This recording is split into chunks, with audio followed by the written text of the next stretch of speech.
இல்ல அவர் முதலமைச்சர் எங்க வேணாலும் போகலாம், அவருக்கு முழு அதிகாரம் இருக்கிறது, உரிமையும் இருக்கிறது. ஆனால் இது மாதிரி வெளிநாட்டுக்கு போய் முதலீடு இருக்கிறேன்னு சொல்லிட்டு இங்க இருக்கிற கம்பெனியை அங்க கூட்டிட்டு போய் அங்க ஒப்பந்தம் போடுறது போது இங்கே ஒப்பந்தம் போடலாம். கடந்த முறை அது மாதிரி ஒரு நிகழ்வு நடந்ததை மாண்புமிகு எதிர்கட்சி தலைவர் வருங்கால முதலமைச்சர் ஆதரத்தோடு சுட்டி காட்டினாங்க. எந்த தொழில் முதலீடும் வந்ததா தெரியவில்லை. விளம்பரம் மட்டும் மெச்சத்தக்க வகையில் இருக்குது. ஆனால் அதற்கான கள ஆய்வுகளை நாம் பார்க்கிற போது ஒன்னே ஒண்ணு சுருக்கமா சொல்லணும்னா, கள நிலவரம் முதலமைச்சருக்கு தெரிகிறதா தெரியவில்லையா, அல்லது தெரிந்தும் தெரியாத போல் இருக்கிறாரா என்பதுதான் கேள்விக்குறியாக இருக்கிறது. தொழில்துறையிலே அவர் உள்நாட்டு முதலீடுகளை ஈர்ப்பதற்கே அவர் எந்த முயற்சியும் அக்கறையும் செலுத்தியதாக தெரியவில்லை. இந்த வெளிநாடுகளே பல முறை ஆண்டுக்கு ஒரு முறை சென்று கொண்டே இருக்கிறார். அதற்கான பலன் மட்டும் தமிழ்நாட்டு மக்களுக்கு இதுவரை கிடைக்கவில்லை. அதனால இந்த வேலை வாய்ப்புடைய புள்ளி விவரங்களை நம்ம சொல்லணும். நீங்க தான் வெயிட் அண்ட் சீன்னு சொல்லியிருக்கிறீங்க. ஓபிஎஸும் விஜயும் எத்தனை மாதங்கள்ல அதிமுக வாரதுக்கான வாய்ப்பு? ஜோசியம் நான் சொல்ல முடியாது. வெயிட் அண்ட் சி தான், ஆல்வேஸ் வெயிட் அண்ட் சி. எனக்கு ஜோசியம்லாம் தெரியாது, ஆல்வேஸ் வெயிட் அண்ட் சி. திடீர்னு ஓபிஎஸ் அழைப்பதற்கான காரணம் என்ன சார்? நமக்கு பயம் இருக்கா, பின்னடைவு ஏற்பட்டுங்கிற ஒரு எண்ணங்கள் இருக்கா? நீங்க கிருஷ்ண ஜெயந்தி அதுவுமா பொய் பேசாதீங்க, அது பொய் பேசாதீங்க. எல்லாமே வெயிட் அண்ட் சி.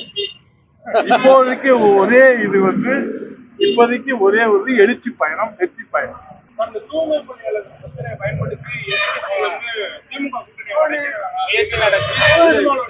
அதாவது ஏற்கனவே மாண்புமிகு முதலமைச்சர் எதிர்கட்சி தலைவராக இருக்கிற போது அன்றைய முதலமைச்சர் இன்றைய எதிர்கட்சி தலைவர் எடப்பாடியாருக்கு எழுதிய கடிதம் நாங்க வெளியிட்டிருக்கிறோம், ஆதாரத்தோடு வெளியிட்டிருக்கிறோம். அந்த கோரிக்கைகளை அவர் வாக்குறுதியா கொடுத்ததை நிறைவேற்றணும்னு சொல்றாங்க. இதுல என்ன இருக்குது? எல்லாருமே குழந்தைகள் கிடையாது. அரசியல் கட்சி தலைவர்கள் எல்லாருமே மிகப்பெரிய அளவில அறிவு ஜீவிகள், மிகப்பெரிய அளவிலே மக்கள் மீது பற்று உள்ளவர்கள், மிகப்பெரிய அளவிலே மக்களை நேசிப்பவர்கள் தான் இன்றைக்கு எல்லா கட்சி தலைவர்கள். அவர்களுக்கு யாரோட கூட்டணி இருக்கணும், யாரோட தேர்தலை சந்திக்கணும் அப்படின்னு அவங்களுக்கு ஒரு கணக்கு வச்சிருப்பாங்க. அந்த கணக்குக்கு ஏற்ற மாதிரி பாடம் நடத்துவாங்க. அது ஒரு மக்களுக்கு நிச்சயமா அவங்க சொல்லுவாங்க. அரசியல் லாபத்துக்காக கடைசி நாள் போய் போராடிட்டு அவங்க விளம்பரம் தேடிக்கிறாங்க. என்ன வேணாலும் சொல்லலாம்.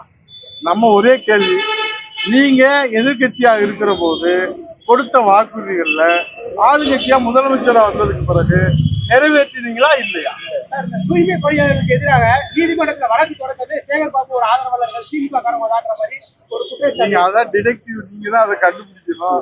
இப்ப அதுல பாத்தீங்கன்னா எனக்கு தெரிஞ்சு இப்ப நான் 10 வருஷம் அமைச்சரா இருந்திருக்கேன், இவர் 5 வருஷம் எம்எல்ஏ இருந்திருக்காரு, இவர் எம்எல்ஏ இருந்திருக்காரு, அவர் எம்எல்ஏ இருந்திருக்காரு, இவர் எம்எல்ஏ இருந்திருக்காரு, அவர் எம்எல்ஏ இருந்திருக்காரு. எத்தனையோ மக்கள் பணி நாங்க செஞ்சிருக்கிறோம். அதுக்கு நன்றி சொல்ல வருவாங்க. எப்படி வருவாங்கன்னா ஒரு சால்வை போடுவாங்க, அது ஒரு இதை சொல்லிட்டு போவாங்க. எனக்கு தெரிஞ்சு நன்றி சொல்லுகிறோம்னு கோஷம் போட்டு வர்றத இப்பதான் பாக்குறோம். இப்படி ஒரு செட்டப் நாடகத்தை ஸ்கிரிப்ட் எல்லாம் கரெக்டா தான் எழுதியிருக்கிறாங்க, கொஞ்சம் ஓவர் ஆக்டிங் வந்துருச்சு.